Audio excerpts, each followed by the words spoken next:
ROMI and the Wildlife. As Romi was about to mount his bicycle, he saw smoke rising from behind the distant line of trees. "It looks like a forest fire," said Prem, his friend and classmate.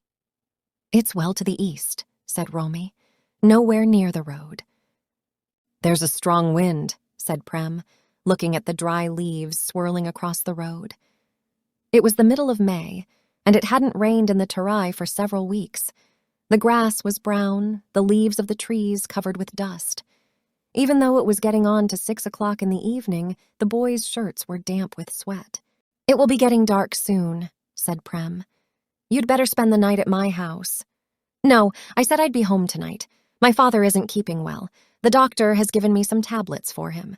"You'd better hurry then. That fire seems to be spreading."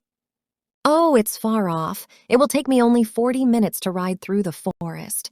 Bye, Prem. See you tomorrow." Romi mounted his bicycle and pedaled off down the main road of the village, scattering stray hens, stray dogs, and stray villagers. "Hey, look where you're going!" shouted an angry villager, leaping out of the way of the oncoming bicycle. "Do you think you own the road?" "Of course I own it," called Romi cheerfully, and cycled on. His own village lay about 7 miles distant, on the other side of the forest. But there was only a primary school in his village, and Romi was now in high school. His father, who was a fairly wealthy sugarcane farmer, had only recently bought him the bicycle. Romi didn't care too much for school and felt there weren't enough holidays, but he enjoyed the long rides, and he got on well with his classmates. He might have stayed the night with Prem had it not been for the tablets which the village doctor, had given him for his father. Romi's father was having back trouble, and the medicine had been specially prepared from local herbs. Having been given such a fine bicycle, Romi felt that the least he could do in return was to get those tablets to his father as early as possible. He put his head down and rode swiftly out of the village. Ahead of him, the smoke rose from the burning forest, and the sky glowed red. He had soon left the village far behind.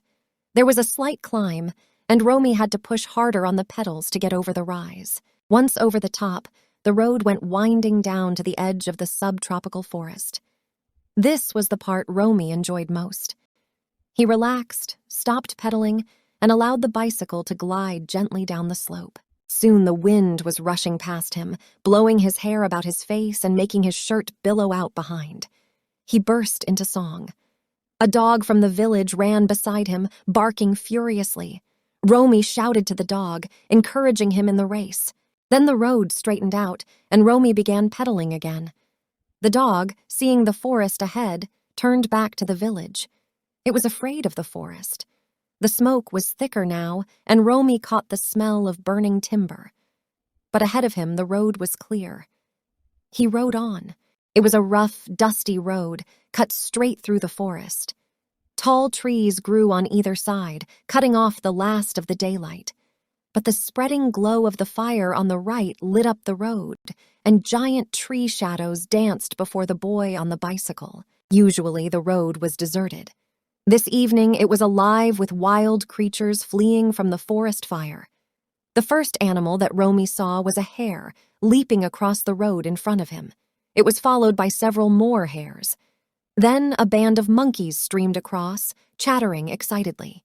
"They'll be safe on the other side," thought Romi. "The fire won't cross the road, but it was coming closer."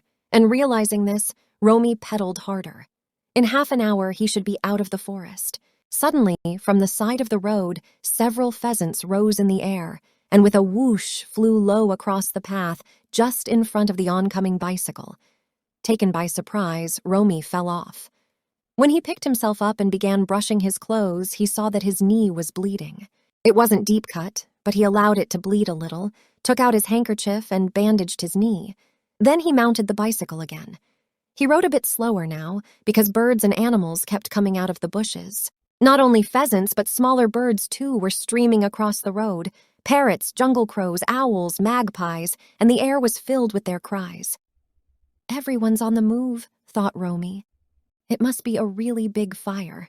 He could see the flames now, reaching out from behind the trees on his right, and he could hear the crackling as the dry leaves caught fire. The air was hot on his face. Leaves, still alight or turning to cinders, floated past. A herd of deer crossed the road, and Romy had to stop until they had passed.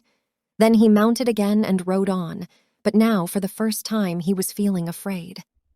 From ahead came a faint clanging sound. It wasn't an animal's sound. Romy was sure of that. A fire engine? There were no fire engines within 50 miles, but the clanging came nearer, and Romy discovered that the noise came from a small boy who was running along the forest path, 2 milk cans clattering at his side. "Teju!" called Romy, recognizing the boy from a neighboring village. "What are you doing out here?" "Trying to get home, of course," said Teju, panting along beside the bicycle. "Jump on," said Romy, stopping for him. Teju was only 8 or 9, a couple of years younger than Romy. He had come to deliver milk to some road workers, but the workers had left at the first signs of the fire, and Teju was hurrying home with his cans still full of milk. He got up on the crossbar of the bicycle, and Romy moved on again. He was quite used to carrying friends on the crossbar. "Keep beating your milk cans," said Romy. "Like that, the animals will know we are coming. My bell doesn't make enough noise. I'm going to get a horn for my cycle." "I never knew there were so many animals in the jungle," said Teju. "I saw a python in the middle of the road. It stretched right across." "What did you do?" "Just kept running and jumped right over it." Teju continued to chatter, but Romy's thoughts were on the fire, which was much closer now. Flames shot up from the dry grass and ran up the trunks of trees and along the branches. Smoke billowed out above the forest. Romy's eyes were smarting, and his hair and eyebrows felt scorched. He was feeling tired, but he couldn't stop now. He had to get beyond the range of the fire. Another 10 or 15 minutes of steady riding would get them to the smell wooden bridge that spanned the little river separating the forest from the sugarcane fields. Once across the river, they would be safe. The fire could not touch them on the other side because the forest ended at the river's edge. But could they get to the river in time? Clang, clang, clang went Teju's milk cans. But the sound of the fire grew louder too. A tall silk cotton tree, its branches leaning across the road, had caught fire. They were almost beneath it when there was a crash and a burning branch fell to the ground a few yards in front of them. The boys had to get off the bicycle and leave the road, forcing their way through a tangle of thorny bushes on the left, dragging and pushing at the bicycle and only returning to the road some distance ahead of the burning tree. "We won't get out in time," said Teju, back on the crossbar but feeling disheartened. "Yes, we will," said Romy, pedaling with all his might. "The fire hasn't crossed the road as yet." Even as he spoke, he saw a small flame leap up from the grass on the left. It wouldn't be long before more sparks and burning leaves were blown across the road to kindle the grass on the other side. "Oh, look," exclaimed Romy, bringing the bicycle to a sudden stop. "What's wrong now?" asked Teju, rubbing his sore eyes. And then, through the smoke, he saw what was stopping them. An elephant was standing in the middle of the road. Teju slipped off the crossbar, his cans rolling on the ground, bursting open and spilling their contents. The elephant was about 40 feet away. It moved about restlessly, its ears flapping as it turned its head from side to side, wondering which way to go. From far to the left, where the forest was still untouched, a herd of elephants moved towards the river. The leader of the herd raised his trunk and trumpeted a call. Hearing it, the elephant on the road raised its own trunk and trumpeted a reply. Then it shambled off into the forest, in the direction of the herd, leaving the way clear. "Come, Teju, jump on," urged Romy. "We can't stay here much longer." Teju forgot about his milk cans and pulled himself up on the crossbar. Romy ran forward with the bicycle to gain speed and mounted swiftly. He kept as far as possible to the left of the road, trying to ignore the flames, the crackling, the smoke, and the scorching heat. It seemed that all the animals who could get away had done so. The exodus across the road had stopped. "We won't stop again," said Romy, gritting his teeth. "Not even for an elephant." "We're nearly there," said Teju. He was perking up again. A jackal, overcome by the heat and smoke, lay in the middle of the path, either dead or unconscious. Romi did not stop. He swerved round the animal. Then he put all his strength into one final effort. He covered the last 100 yards at top speed, and then they were out of the forest, freewheeling down the sloping road to the river. "Look!" shouted Teju. "The bridge is on fire!" Burning embers had floated down onto the small wooden bridge, and the dry, ancient timber had quickly caught fire. It was now burning fiercely. Romi did not hesitate. He left the road, riding the bicycle over sand and pebbles. Then with a rush, they went down the riverbank and into the water. The next thing they knew, they were splashing around, trying to find each other in the darkness. "Help!" cried Teju. "I'm drowning!" "Don't be silly," said Romi. "The water isn't deep, it's only up to the knees. Come here and grab hold of me." Teju splashed across and grabbed Romi by the belt. "The water's so cold," he said, his teeth chattering. "Do you want to go back and warm yourself?" asked Romi. "Some people are never satisfied. Come on, help me get the bicycle up. It's down here, just where we are standing." Together, they managed to heave the bicycle out of the water and stand it upright. "Now sit on it," said Romi. "I'll push you across." "We'll be swept away," said Teju. "No, we won't.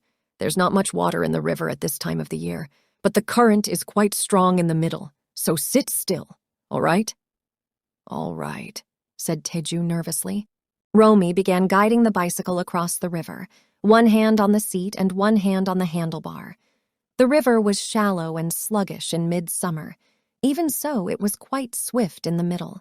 But having got safely out of the burning forest, Romi was in no mood to let a little river defeat him.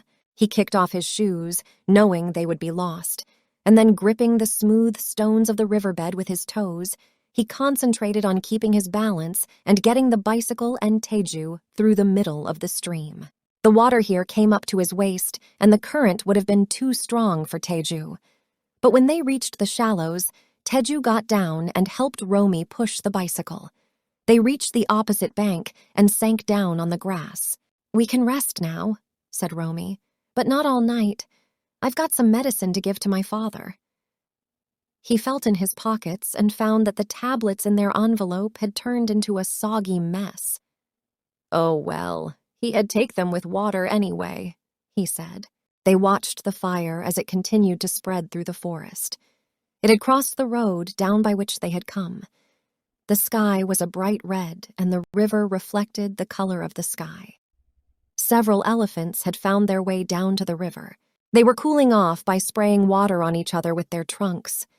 Further downstream, there were deer and the other animals. Romi and Teju looked at each other in the glow from the fire. They hadn't known each other very well before, but now they felt they had been friends for years. "What are you thinking about?" asked Teju. "I'm thinking," said Romi, "that even if the fire is out in a day or two, it will be a long time before the bridge is repaired, so it will be a nice long holiday from school." "But you can walk across the river," said Teju. "You just did it." "Impossible," said Romi. "It's much too swift." Thanks for watching. Please like and subscribe our channel for more upcoming videos.